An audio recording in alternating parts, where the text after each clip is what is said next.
وين وصلنا بقصتنا؟ أيوة إلى العنود.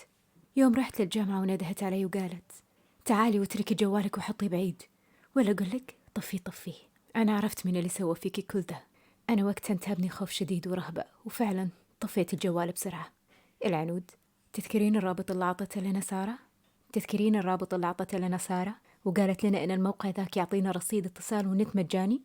أنا رديت أيوة أتذكر ذاك اليوم. العنود. هل تذكرين إن كان في شخص يدرس أمن سيبراني وبرمجة بالهند؟ باختصار محمد أخو سارة، لو تذكرينه. راحت فيني ذاكرة للخلف وتذكرت يوم تقدم لي ورفضته.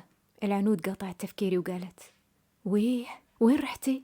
رديت وقلت لها أيوة اتذكرته، زمان تقدم لي محمد أخو سارة وأنا رفضته، ويومها تهاوشت مع سارة وقعدنا متخاصمين أكثر من شهر. العنود. أمس لمحتها بتتكلم بالجوال وسمعتها بتقول للشخص خلاص يكفيها لحد هنا يا محمد. البنت حلقت شعرها وصارخت بالشارع زي المجنونة، خلاص انت كذا خذيت حقك وزيادة. والعنود تكلمني، أنا ندمت وبكيت بحرقة وهستيريا وشتمتها بقوة وكنت رايحة أتهاوش معاها. العنود هدتني وقالت اصبر يا بنت الحلال، رح تاخذين حقك، وعشان تاخذي حقك رح نسوي شيء يفضحهم أمام الجميع. رديت وقلت لها كيف بالله كيف؟ أبيك تفهميني كيف؟ انت شايفة حالي قصيت شعر راسي على الزيرو وصارخت بالشارع زي المهبولة وكسرت أطباق أمي.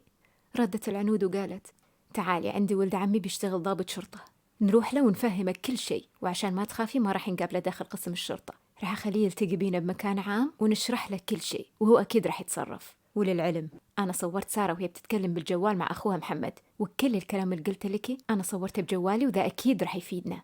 أهم شيء ما تشغلين جوالك أبدا، وإن حبيتي نتواصل مع بعض راح نتواصل بجوال أختك. بعدها تركت صديقتي العنود ورحت للبيت، وحتى محاضرات في الجامعة ما دشيتها. بس بعد ما اتفقنا أني راح أقابل ولد عمها الضابط واللي كان اسمه طلال، حطيت جسمي على السرير وبكيت بالشدة. معقول أقرب صديقة لي تسوي فيني كل ذا؟ وكل ذا ليش؟ لأني رفضت أخوها وما قبلت أتزوج فيه؟ نمت وصحيت اليوم الثاني، تواصلت مع العنود وتقابلنا مع ولد عمها بالكافيه وشرحت له كل شيء، وهو عطاني خطة وقال أريدك بس تتكلمين معه، بس وقت ما تتكلمين معه راح نحط في جوالك وصلة ونربطه باللابتوب عشان نقدر نحدد مكانه. وبعد ساعة رحت معه ودخلت مع صديقتي العنود وأنا خايفة من قسم الشرطة وكنت منقبة وحريصة إن ما يعرفني أي شخص. دخلنا المكان كله كمبيوترات وأجهزة، وأخذ طلال جوالي وربطه بوصلة اليو اس بي، وفعلا أول ما شغلت جوالي ودشيت النت وصلتني رسالة من الهكر يقول فيها وين غايبة صار لك يوم كامل، افتكرتك انتحرتي أو حصل لك شيء. رديت وقلت له لا، بس تعبت وصراحة فكرت إني أسويها.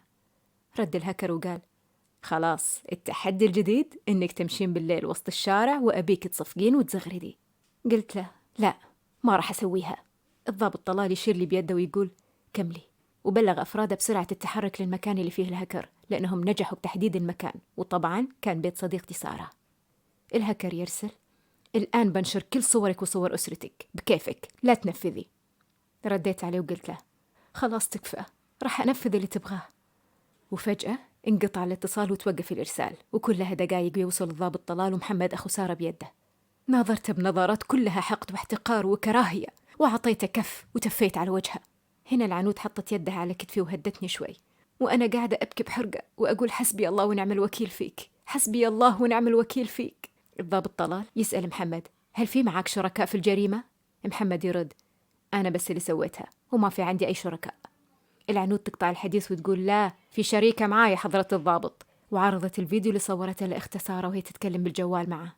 هنا محمد كان يصرخ بشدة ويقول اختي لا، اختي لا، أنا اللي سويت كذا تكفون، اختي لا، وهو يبكي بحرقة. قاطعت صراخة وقلت له تخاف على اختك وسمعتها وبنات الناس؟ لا يا حضرة الضابط، أريد حقي القانوني وأريدك تقبض على جميع المتهمين بما فيهم سارة أخته. وهو حاطط القيد على يده كان يبكي ويوطي عشان يترجاني أني ما أقدم أي بلاغ على أخته أو أني أذكر أخته بالمحاضر. وفي لحظات رحت للجامعة وشفت الكل متجمع. أيوة رجال الشرطة يقبضون على سارة وهي تبكي وتقول سامحيني أبوس رجلك، سامحيني يا ريم، أنا كذا مستقبلي ضاع. رديت عليها وقلت طيب ومستقبلي وسمعتي أنا كيف؟ وقلت لها تفو عليكي.